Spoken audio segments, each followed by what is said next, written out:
गोबां बुंनो गोनां खोथा दं दिनै बिटिसिनि EM-GM फोरा दिनै फरेनाव थांनानै बा गावसोरनि थाखा फैसा मोननानै दिनै जाथि हारि जेबो सिनायाखै बिथांमोना जौ लोंदों बेदर जादों हिनजावफोरजों मोसादों टाइम पास खालामदों बिदिथ' नङा दिनै बिटिसिखौथ' गोबां मानसि थैनायनि उनाव बे मोनसे एचिभमेन्ट बेखौ जों मोननो हादोंमोन दिनै बिथांमोना बावलांदों बेखौ दिनै हाग्रामा महिलारिखौ दिनै हिमन्त बिश्व शर्माया मा बुंदों निमखि गुन्दा होनना बुंदों मानो बुंजादों बियो खोथाया नंगौ बेनिखायनो बुंदों रिपर्ट मोनदों बिथाङा दिनै इसिबां लासिं सिं जोंनि गेजेराव दिनै बिथां हाग्रामा महिलारि दैदेननाय जिथुनिखि बिटिसि गभर्नमेन्ट बिटिसि सरकार रल बे इनायैनो दुखुनांथाव बाथ्रा आरो बिथाङा रायजो राजाफोरखौ आघात होदों मोनसेबो मोजां खामानि मावाखै दिनै बिथाङा गंसेबो LP स्कुल लुवाखै बिटिसिआव बुंनो थाङोब्ला दिनै एजुकेसनाव फेलार हाग्रामा महिलारिया मोजां ट्रेनिं होनांगौमोन बिथाङा एन्टारप्रेनारशिप ट्रेनिं होनांगौमोन दिनै स्पर्ट्सआवबो फेलार एजुकेसनाव फेलार एग्रिकालचाराव फेलार भेटेरिनारियाव फेलार गासैबो बिथिङावनो फेलार आरो माखासे मानसिफ्रा मा बुंदों दिनै बिटिसिआव बिराद डेभेलप जादों होनना बुंदों गोबां गिदिर बै आसनि बै माबाफोर स्किम मावनाय ब्रिज मावनाय माबा माबि गेस्ट हाउस लुनाय बड'लेण्ड इउनिभार्सिटि CIT बेखौनो देखायबाय थायो ससियेल मिडियाआव बे बुस्थुआ इसुजों फैफानायसो सुक्तियाव दङमोन सुक्तियाव थानायखाय सुक्तिजों फैफादों नाथाय बिनि अनगायै दा जिथुनिखि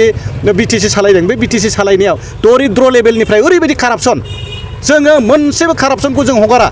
दिनै नोंथांमोना नाय जोङो गथै बे एन्टायार उदालगुरि डिस्ट्रिक्टआव मोनफ्रोमबो ब्लकआव जों RTI मारिदों आरो बिनि थयथ'फ्रा ओंखारजोब्बाय लास्ट जों नैबे उदालगुरिखौ जों समबाराव RTI होगोन आरो बेयाव मा दं गेसाव गोफोन जों बेखौ दिहुनजोबगोन आरो बेखौ लानानै जोङो इलिगेल जुदि मोनो बेखौ जों हाइकर्टआव जों सारा डिस्ट्रिक्टनि रायजो राजाफोरखौ लानानै जों हाइकर्टआ PIL होगोन बेखौ पाब्लिक इन्ट्रेस्ट लिटिगेसन बे दिनै कालाइगावआ हराखै खैराबारि भेरगाव रौता माजबाद बिथांमोना हरजोब्बाय जोंनो थयथ'खौ बेयाव गोबां इलिगेल ओंखारबाय दिनै रायजो राजाफ्रा जों हाइकर्टआव थांफानो रेडि बिथांमोना मा सानदों बिथांमोना बुंदों मक जेलाव फथाले हल्दा बुंदों जेलाव थाङोना थाङा नायबानो जाबाय बिथांखौ रावबो जेलाव केस होग्रा मानसि गैया नाथाय दिनै आं बे खैजोमाया बुंदों जे 100% जेल जागोन जेलाव थांगोन MLA इलेक्सननि सिगां बेयाव गोबां BCDC chairman BDO JE PD गासिबो जेलाव थांगोन बिसोरो लास्ट जों समबाराव RTI मारिगोन उदालगुरियाव दिनै रायजो राजाफोरनिसिम आं बेखौ मेसेज होबाय जे साननैसो सिगां ससियेल मिडियायाव आं बिथां प्रहलाद ब्रह्म जे बिथाङा मोननैसो खोथा बुंदों जे बिटिसि ओनसोलाव जे वमेन एम्पावारमेन्ट आरो लाइमोनफोर इयुथफोरनि खोथा मोजां खोथा बुंदों जे BPFआ बेबायदि खालामगोन वमेन एम्पावारमेन्टनि थाखाय खामानि मावगोन बा लाइमोनफोरनि थाखाय खामानि मावगोन बे खोथाखौ बुंदों बिथाङा दिनै 17 बोसोराव BPF सरकार दैदेननाय जिथुनिखि BPF पार्टि रल बे बिटिसिआव EM-GM बिथांमोना दिनै जौ लोङै बेदर जायै दिनै हिनजावफोरजों मोसा दिन हगार हरबाय दिनै बिथाङा बे 17 बोसोराव मा मावनानै थादोंमोन जे दिनै वमेन एम्पावारमेन्टनि थाखाय बिटिसि गभर्नमेन्टआ दिनै मा मावखो दिनैसिम मोनसेबो मोजां एवारनेस गैया दिनैसिम आइजोफोरनि थाखाय मोजां ट्रेनिं गैया जोंनि बिटिसि ओनसोलाव दिनै MSW BSW गोबां गोलैसोनानै दं बिथांमोनखौ लानानै दिनै आइजोफोरनि सायाव दिनै मोनसे मोजां इनिशिएटिभ बा मोजां ट्रेनिं होनो हायोमोन लोगोसे लाइमोनफोरनि मोजां खामानि मावगोन होनना बुंदों दिनै बिटिसि गभर्नमेन्टआ 17 बोसोराव दिनै मा मावना थाखो दिनै 17 बोसोराव गोबां जोंनि बर' लाइमोनफ्रा सेंग्राफ्रा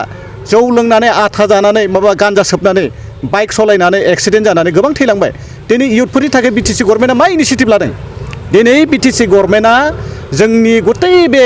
ओनसोलाव बिटिसि ओनसोलाव मोनफ्रोमबो गामियाव इयुथ सेन्टार गंसे इयुथ सेन्टार होनो हायोमोन बे इयुथ सेन्टाराव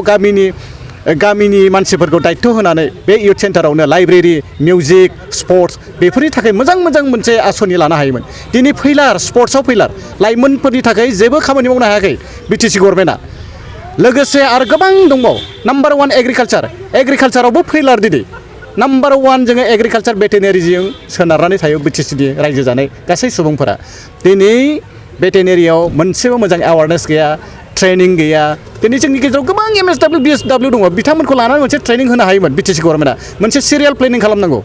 दिनै UPPLआ मोनसे सिरियाल प्लेनिं लादों